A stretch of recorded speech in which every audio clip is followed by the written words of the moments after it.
தற்போதைய பொருளாதாரத்தில் பலர் வீடுகளை வாங்காமல் தவிர்த்து வருகின்றார்கள். ஆனால் முதலீட்டாளர்கள் ஏதாவது ஒரு முதலீடை செய்ய வேண்டும் என்று விரும்புவார்கள். இந்த காலகட்டத்தில் ஒரு பழைய வீட்டை எடுத்து பிளிப் செய்து விற்பது என்பது சாத்தியமானதா? இவ்வாறான கேள்விகள் உங்கள் மத்தியில் எழுவது வழமையான ஒரு விடயமாக இருக்கின்றது. அதற்கான சில விடயங்களை இன்றைய நிகழ்ச்சியில் உங்களோடு நாங்கள் பகிர்ந்து கொள்ள இருக்கின்றோம். முரளி, பிளிப் செய்வது பற்றி நீங்கள் என்ன நினைக்கின்றீர்கள்? ஆமா. பிளிப் செய்வது ஒரு ஒரு வகையில் ஒரு காலத்தில் மிகவும் பிரபல்யமாக இருந்த விடயம். குறைந்த விலைக்கு வாங்கி உடனே பிளிப் செய்து ஒரு காம்படிட்டிவ் மார்க்கெட்டில் போடும்போது அது பெரிய அளவு விளைவித்த காலங்கள் இருக்கின்றன. அப்போ இண்டஸ்ட்ரி 2.5 எனக்கு ஞாபகம் இருக்கிறது 1.69 1.5க்கெல்லாம் எடுத்த காலங்கள் இருக்கின்றன இண்டஸ்ட்ரி. அந்த காலங்களில் அது ஒரு ஃபேமஸான விஷயமாக இருந்தது. ஆனால் இன்வெஸ்ட்மெண்ட் என்று வரும் பொழுது அது 2 விதமான அணுகுமுறையை கையாள வேண்டியிருக்கிறது. Short term investment, long term investment.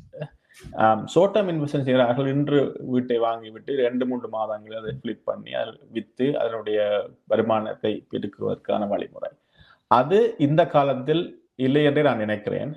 அதற்கு காரணங்கள் இருக்கின்றன. என்றால் கவர்மெண்ட்டும் அந்த டேக்ஸை கேபிட்டல் கெயின் டேக்ஸ் அந்த போட்ட விடயங்களை இறக்கி வைத்திருப்பதனால் உடனடியாக பிளிப் பண்றவர்களுக்கு உடனடியாக லாபம் பெறுவது கொஞ்சம் குறைவாக இருக்கிறது. ஆனால் நீண்ட காலங்களில் இன்வெஸ்ட் பண்ண நினைக்கிறவர்களுக்கு இது எப்பொழுதுமே சாதகமான நிலைமை இருக்கும். எனவே அதை திட்டமிட வேண்டும். திட்டமிட்டு மிக நீண்ட காலங்களுக்கு எப்படி அந்த இன்வெஸ்ட்மெண்டை போட்டுவிட்டு அதனூடாக நாங்கள் ரிட்டர்ன் பெறுவது என்ற திட்டமிடல் மிக முக்கியமானது. இந்த கால பகுதிகள் வீடுகள் உண்மையில் விலை குறைவாகத்தான் இருக்கின்றன. என்ன நினைக்கிறீர்களா?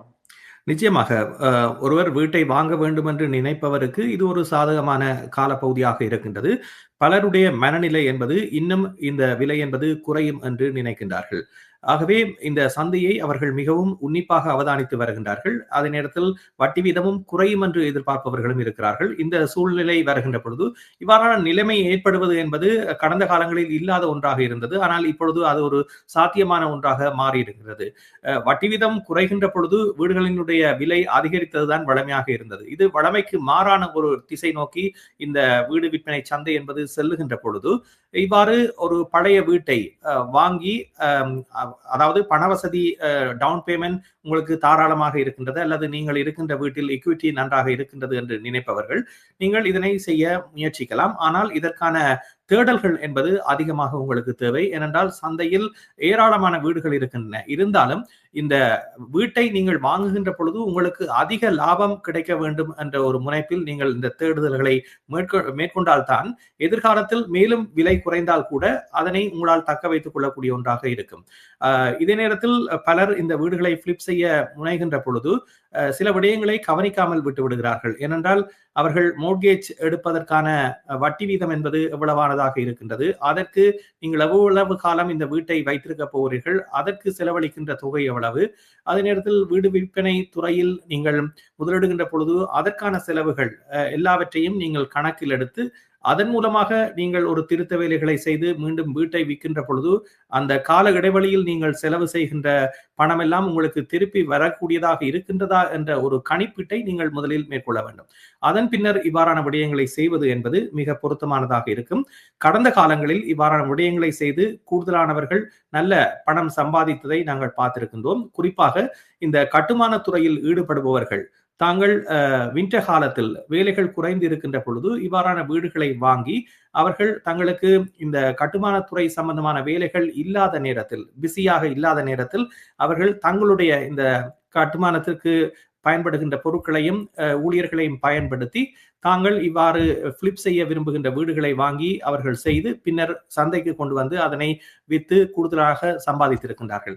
இது போன்ற ஒரு சந்தை நிலைவரம் என்பது தற்பொழுது இல்லாது விட்டாலும் இவ்வாறு உங்களுக்கு ஒரு ரெனோவேட் செய்யக்கூடிய ஆற்றல் இருந்து அல்லது வேறு வகைகளில் நீங்கள் கூடுதலாக சேமிக்கக்கூடியவர் என்று நீங்கள் நினைத்தால் இவற்றை ஒரு தகுந்த நிபுணருடைய ஆலோசனைகளின் ஊடாக செய்வது என்பது பொருத்தமானதாக இருக்கும். நிச்சயமாக. ஏனென்றால் அதை கவனிக்க வேண்டிய ஒரு விடயம் என்றால் பெரும்பாலானவர்கள் இதை இப்பொழுது செய்வதற்கு மிக குறைவு என்று சொல்லிவிடலாம். ஏனென்று சொன்னால் யாரிடமும் லிக்விடிட்டி இல்லை. அதான் உண்மை நிலவரம். என்றால் எல்லாரும் பெரிய பெரிய வீடுகளையும் இன்ஃப்ளேட்டட் பிரைசஸ் வாங்கிவிட்டார்கள் ஒன்று, மற்றது ப்ரீ கன்ஸ்ட்ரக்ஷனல் நிறைய பேர் போட்டுவிட்டு அதில் ஸ்டக் ஆகியிருக்கிறார்கள் ரெண்டு ஸ்மால் இன்வெஸ்டர்ஸ். பெரிய இன்வெஸ்டர்ஸ் இப்பொழுதும் வாங்குகிறார்கள் தான். எனக்கு அண்மையில் ஒருத்தர் கால் பண்ணியிருந்தார். அவர் கேட்டிருந்தார், ப்ரீ கன்ஸ்ட்ரக்ஷன் குடித்து அந்த வீட்டை அவர் கைவிடுகிற நிலைமையில் யாராவது இருந்தால் நிறைய டவுன் பேமெண்ட் போட்டிருந்தால் தனக்கு வாங்கி தாருங்கள், தான் அதை நீண்டாளுகிறான். அப்புறம் அவர் கேட்டேன், உங்களுக்கு மோர்கேஜ் என்ன மாதிரி இல்லை. அவர்கள் 2004ஆம் ஆண்டளவில் ஒரு பங்களோவை வாங்கியிருக்கிறார்கள். அவர்கள் பெயர் ஓட்டம் பண்ணிவிட்டார்கள். அவரிடம் எந்த மோர்கேஜ் பேமெண்ட்டும் இல்லை. அவர்கள் அப்படிப்பட்டவர்கள் இந்த கால பகுதியை சரியாக பயன்படுத்திக் கொள்ள முடியும். உங்களிடம் கொஞ்சம் டவுன் பேமெண்ட் இருந்தது, இன்னொரு மோர்கேஜ் தேவை, ஒரு மோர்கேஜ் ஃபுல்லி பெய்ட் ஹவுஸ் இருந்தால் நீங்கள் இன்னொரு மோர்கேஜை கரி பண்றது உங்களுக்கு பெரிய சிக்கலாக இருக்க போவதில்லை. எனவே அது அவர் கேஷ் ரிட்டர்ன் வரும் என்று எதிர்பார்க்கிறார். அது பங்களோவை வாடகைக்கு விட்டுவிட்டு இப்பொழுது பெரிய வீட்டொன்றில் மூவ் பண்ணி இருக்கிறதுக்கான சிந்தனையை அவர் இருக்கிறார்.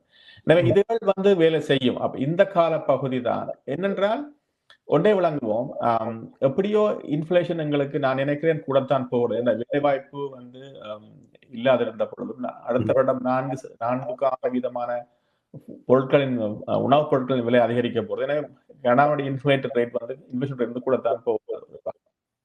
அப்பொழுது வீடு கட்டுமானத்துக்கான செலவினமும் அதிகரிக்க போகுது. எனவே அதிக அளவிலான வீட்டு விலை குறையும் என்று இனி நினைப்பது கொஞ்சம் சிந்திக்க வேண்டிய, 2 முறை சிந்திக்க வேண்டும். அன்லெஸ் எக்கனாமி சரி மிகவும் பாதிப்படைந்து ஒருவராலும் வேலைவாய்ப்பு விதங்கள் 10 விதங்களை அப்படி தாண்டுகிற பொழுதுதான் எங்களுக்கு ஒரு சிக்கலான நிலையங்களை உருவாக்கும். ரெசிஷன் வந்தால் ரெசிஷன் ஹேண்டில் பண்ற சிச்சுவேஷன் உருவாக்குறதுக்கான வாய்ப்பு வந்தால் தான் இப்படி நாங்கள் இருக்க வேண்டும். ஆனால் அந்த இடங்களில் அதை வைத்துக் கொண்டு உழைத்தவர்களும் இருக்கிறார். ஆனால் எங்கே நாங்கள் கவனமாக இருக்க வேண்டும் என்றால், என்ன சக்தி எவ்வளவு, அதை வைத்து எப்படி செய்ய போகிறோம், என்ன பிரைஸுக்கு வாங்க போகிறோம், எவ்வளவு இன்வெஸ்ட் பண்ண போகிறோம், எவ்வளவு காலங்கள் ரிட்டர்ன் எடுக்க போகிறோம் என்று. நீங்கள் இன்றைக்கு ரிட்டர்ன் எடுத்து விட்டு அடுத்த 2016 நடப்போதில் வித்து 2026 நடப்போதில் விட்டு காசு வாங்குவோம் நினைத்தால் அது இப்போதைக்கு சாத்தியம். பொதுவாக அந்த காலத்தில் இந்த விடயம் என்பது சாத்தியமாக கூடியதாக இருந்ததற்கான காரணம், வீட்டினுடைய விலை ஒவ்வொரு நாளும் அதிகரித்துக் கொண்டிருந்த ஒரு நிலை காணப்பட்டது. ஆகவே ஒருவர் பிரைவேட் மோர்கேஜில் ஒரு மோர்கேஜை பெறுகின்ற நிலை இருந்தாலும் கூட அதனால் அவர் அதற்கு செலவழிக்கின்ற தொகையை விட மறுநாள் வீட்டை வித்தால் கூடுதலான லாபம் பெறக்கூடியவராக இருந்தார். இதே நேரத்தில் இப்பொழுது எனக்கு தெரிந்தவர்களில் சிலர் செய்கின்ற விடயம் என்னவென்றால், இந்த பிளிப் செய்கின்ற வீடுகளை ஒரு பாரிய காணிகளோடு வாங்குகின்ற நிலை காணப்படுகிறது. அவற்றை வாங்கி அவர்கள் மீண்டும் லேண்ட் டெவலப்மெண்ட்டுக்காக மீண்டும் ஒரு பிளானை கொடுத்து அதனை துண்டு துண்டாக பிரித்து பல வீடுகளை கட்டக்கூடிய நிலங்களாக மாற்றுகிறார்கள்.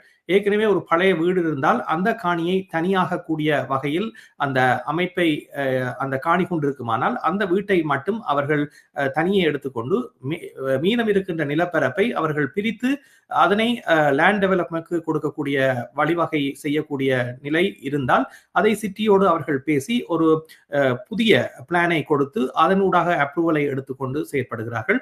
அதில் இப்போதைய காலகட்டத்திலும் கூடுதலான லாபம் பெறக்கூடிய ஒரு நிலை காணப்படுகிறது.